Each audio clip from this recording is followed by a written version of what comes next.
Hey, everybody, welcome back to the Shanty. I know it's been a long time, mostly because I'm getting lazy, but really because I've been very busy. So I'm not alone in the Shanty today. I've got a guest with us. I'm really happy to have Sarah Bileti with us. Sarah is our brand new person in charge of our immigration department. And we're really excited to have Sarah with us, to have that immigration bench strength again, get things going in the immigration, which I know is a service that a lot of you need. So, Sarah, welcome to the Shanty. Thanks for being with me. Thank you so much. Thank you for having me.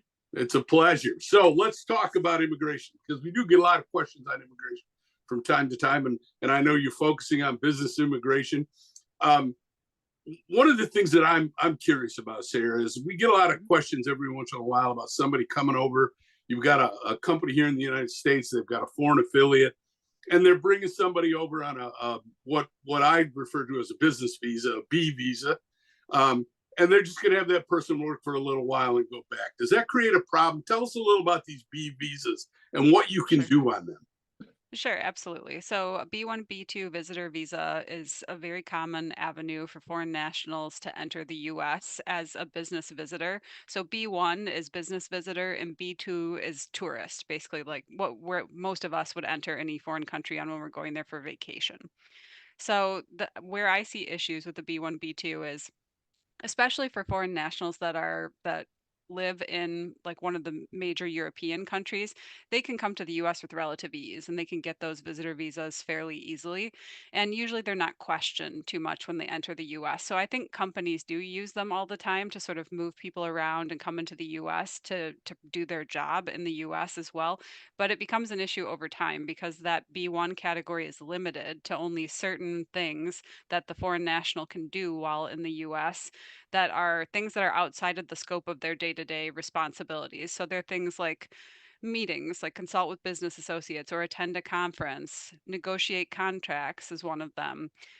Sometimes for other like sort of contexts, they can participate in scientific, educational, professional, or business conventions, or annual conference or seminar, or undertake independent research if it's more of a scientific type role, but they're really not supposed to be performing their day-to-day duties in the US. So they can't come here to run their global team from the US. That would be part of their day-to-day responsibilities that they're normally doing from their foreign uh, work site. So if they're coming in and out all the time, what ends up happening is eventually a US Customs and Border Protection agent will start to ask them questions because they're looking at their travel history and they're saying, okay, Mr. So and so, I see that you've been in the US for 3 weeks at a time at least once a month for the past 6 or 7 months, and that's when questions start to arise that can eventually lead to the person not being allowed into the US and put on a plane and shipped back. Okay, so that I think that's important. So what I'm hearing you say is I can come over for meetings, I can come over to meet with a client, I can Right. come over, and of course I can sit in the hotel and do my reports and stuff like that. But I'm not supposed to be coming over to do my job. In other Right. words, I'm going to come over and sit for 3 weeks in an office and do my job or be a quality control rep or something like that. So you said the border control agent can ship them back. Are Right. there any other consequences to this if I get caught improperly entering the country on a B? Could it affect my immigration status down the road?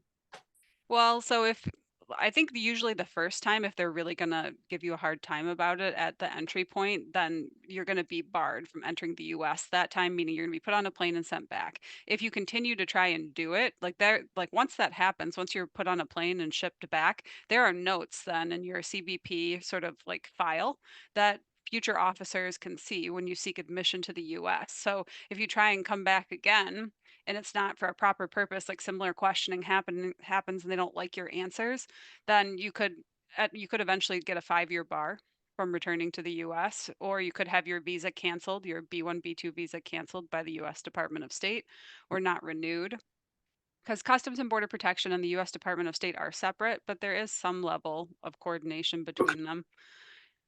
So if you need me here for 6 months or a year, 2 years to do my job, I shouldn't be doing it on a B and going back and forth. I should get H-1B or an L or something like that. Yes, you should get an employment authorized visa status. So typically, it's like I see this become a problem most in the last several years for like higher level executives or managers within global companies where maybe they have a global team. And so they're managing a team in their home country, but they're also managing some US team members. And so they have to sort of be cross, country and doing their job. And for them, if their intent is to continue to live in their foreign home country but be in the US periodically to perform this global function, then I get them an intermittent, usually L visa, which allows them to come in and out and do their job when they're in the US, but they're going to continue to live in that foreign country. And the sort of eligibility criteria is they have to spend less than 6 months in the US per calendar year, and they have to remain on the payroll of their foreign entity. Okay. Okay. Perfect. Perfect. All Mhm. right. Well, that's one thing to consider. So let's shift gears a little bit and let's talk about kind of immigration issues for U.S. companies. So I'm a U.S. company now, and I want to hire someone, Right. and I've got a bunch of questions I want to ask them. What kind of immigration related questions can I and can't I ask a candidate when they're coming into the United States or when they're coming to interview for a job? Yeah, this is a big one, and I see this sort of done incorrectly pretty often because the questions that you can So ask. do I, Sarah. Yes, before you make an offer to a candidate, there are really only two permissible questions that can be asked regarding someone's immigration status, which are you legally authorized to work in the United States? That's one. And the second one is, will you now or in the future require sponsorship from the company in order to be employed in the United States?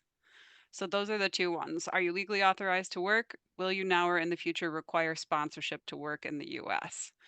So I have companies come back to me all the time and say, "Well, we need to know more than that." And I'm like, "I understand. We definitely want to know more than that so that we know, what has to happen if you really do want this person." But then I tell them, "Okay, you need to make the offer then. Make them the offer. We can add some language to the offer that says, this is contingent upon your ability to provide documents to satisfy I-9 requirements or something similar." And then once the offer is made and the person accepts it, then we can have a full conversation with them about what maybe needs to happen in order for them to have continuing employment authorization with the company. Or if the company doesn't like the answers that we get, they could rescind the offer. Okay, perfect. So, thank you very much for being Of here with us. It's course. very helpful. It's been great working with you. I've worked with Sarah on a couple of things now. It's fabulous to have her here. One thing that I'll remind you of on that questioning thing, for those of you that are out there that don't have this thing, Michigan publishes a thing called the Michigan Pre-Employment Inquiry Guide.